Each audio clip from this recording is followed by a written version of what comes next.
Hey there, pirates! Welcome aboard the Anime No Mi channel. In the universe of One Piece, where the sound of swords defines destinies and the climb to the top is a lonely journey, Roronoa Zoro longs for a blade that will raise him above all others. But what if the true pinnacle of power were guarded by a shadowy king, waiting for the swordsman daring enough to wield it? Yes, Rayleigh will give Zoro the ancient blade he hid away for years. I hope for your support to help our crew win, and to do so, you just need to click the thumbs up button, leave a like, and subscribe to the channel. By doing this, you will win an incredible devil fruit, so just comment which fruit you want. Guys, the saga of Roronoa Zoro is, at its core, an unrelenting pursuit of mastery, a harsh path paved with blood, sweat, and an unbreakable will to become the greatest swordsman in the world. From his early days in the East Blue to the monumental challenges of the New World, every step Zoro has taken has been a singular dedication to that goal. His vow to Monkey D. Luffy, made through tears and determination, is not just a pact of loyalty to his captain, but a promise that he will become strong enough to never make Luffy worry again, even if that means surpassing the man he both admires and fears the most, Draculae Mihawk, the current holder of the title of greatest swordsman in the world. This is the foundation of his existence,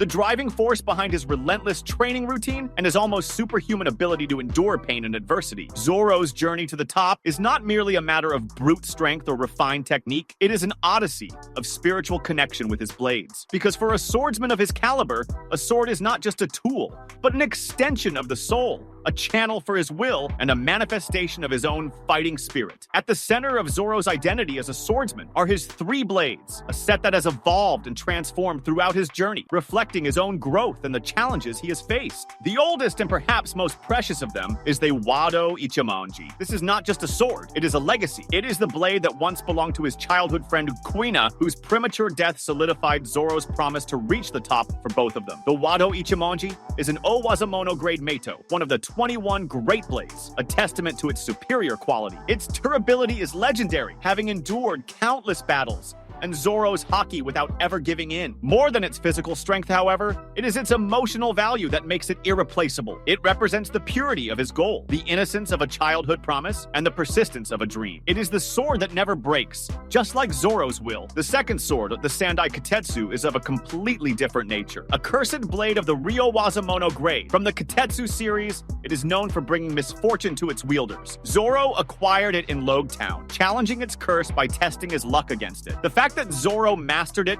turning the curse into a catalyst for his own willpower and a constant reminder of the need to surpass himself, is a reflection of his indomitable character. Although it is a high-grade blade, the Sandai Kitetsu is not the pinnacle of power, and its presence in Zoro's collection speaks more about his destiny and his ability to transcend adversity than about the blade's ultimate caliber itself. It is a constant reminder that his path is one of overcoming, confronting danger, and transforming curses into blessings. Finally, Enma, Zoro's most recent acquisition, is the blade that truly pushed him to a new level of mastery. Originally wielded by Kazuki Oden, a legendary swordsman from Wano, and a former crewmate of Goldie Roger, Enma is an Owazamono blade with a peculiar and dangerous trait. It drains its user's haki in an uncontrollable way. This characteristic forced Zoro into a brutal training regime to master it, learning to control the release of his armament haki in a way he never had before. The difficulty of wielding it is precisely what makes it a tool of exponential growth for Zoro. By mastering Enma,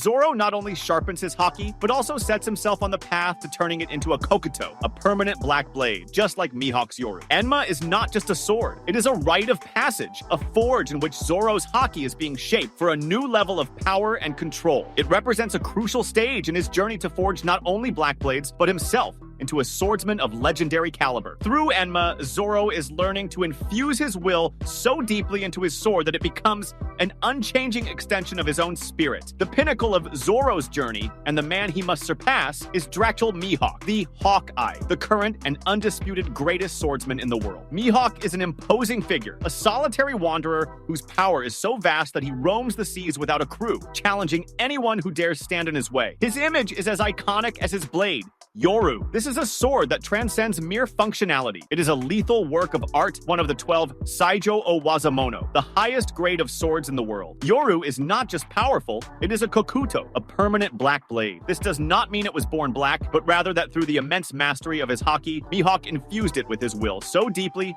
that it became permanently black, a visible and tangible manifestation of his power and determination. Having transformed Yoru into a kokuto is the greatest material proof of Mihawk's mastery, a feat that very few swordsmen in the history of One Piece have been able to achieve. Yoru, therefore, is not just the strongest sword. It is a symbol. It is the final barrier Zoro must break. To surpass Mihawk, Zoro must not only possess a sword of equal or greater caliber, but also haki that is just as powerful or even stronger, and the ability to infuse it into his blades to turn them into kokuto. He does not need just 3 kokuto, but 3 kokuto that channel a will and power greater than Mihawk's. The battle against Mihawk will not be merely a clash of blades, it will be a collision of wills, a duel of spirits in which the strongest haki and the most unbreakable determination will prevail. It is a challenge that tests not only technical skill, but Zoro's very essence as a swordsman. In this landscape of legendary swords and rising power, a bold proposition emerges. What if Zoro, on his path to the pinnacle, were to receive an even more powerful blade, a legacy from a legendary swordsman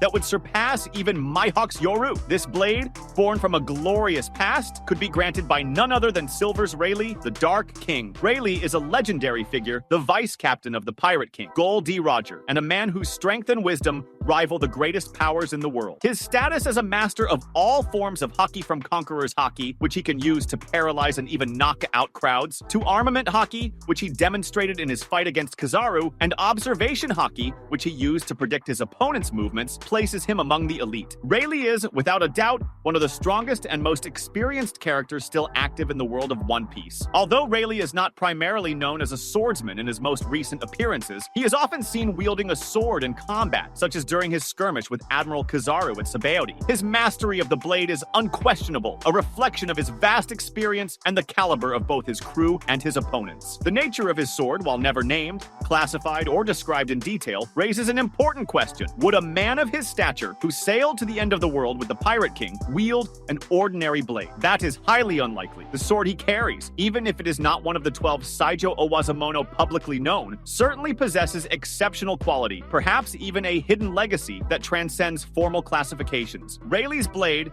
by association with his own strength and with the Pirate King himself, carries historical weight and a depth of haki that very few swords in the world can match. He is a man who has witnessed the pinnacle of power and mastery, and his choice of weapon would reflect that. The theory that Rayleigh could grant Zoro a sword that surpasses Mihawk's Yoru is born from the narrative necessity of elevating Zoro to a level that does not merely match, but transcends the current greatest swordsman in the world. To truly become the greatest, Zoro cannot simply replicate Mihawk's achievements. He must go beyond them. Mihawk represents the known pinnacle of the Black Blade, the ultimate exponent of a fighting style that Zoro is now mastering. But the world of One Piece, with its vast history and hidden secrets, often introduces a level above what initially appears to be the absolute peak. Rayleigh, as someone who lived through the golden age of piracy and saw what lay beyond everything, would be the perfect bearer of such a legacy. He is the living link to a time when legends walked the earth, and his possessions and knowledge are relics of a power that the modern world is only beginning to rediscover. There is also an indirect yet meaningful connection through training. Rayleigh was Luffy's mentor, catalyzing his leap in strength in a way that prepared him for the new world. Zoro, although trained by Mihawk, is still a core member of Luffy's crew. Within the logic of One Piece, it would not be unusual for someone like Rayleigh, who devoted 2 years to shaping the captain, to offer a kind of indirect inheritance to the most dedicated member of that crew, especially to the one who, like Rayleigh himself, serves as the right-hand man of a future pirate king. Rayleigh would see in Zoro the same determination and potential he saw in Luffy, and perhaps feel a desire to ensure that the next generation of pirates is properly equipped to face the world's final challenges. The idea is not that Mihawk is not the greatest swordsman, he absolutely is, but Yoru represents the pinnacle of his era and of his own mastery. If Zoro must go beyond Mihawk, he would need a blade that symbolizes an even deeper legacy or an even greater potential. That sword could be a kokuto, with a history even older than Yoru's, forged in a time when swordcraft and haki mastery were different, or perhaps even superior. It could also be a blade that never became a kokuto, because its former master never pushed it that far, yet possesses a far greater latent potential to be infused with haki than any known sword. It would be a weapon that molds itself to its wielder's will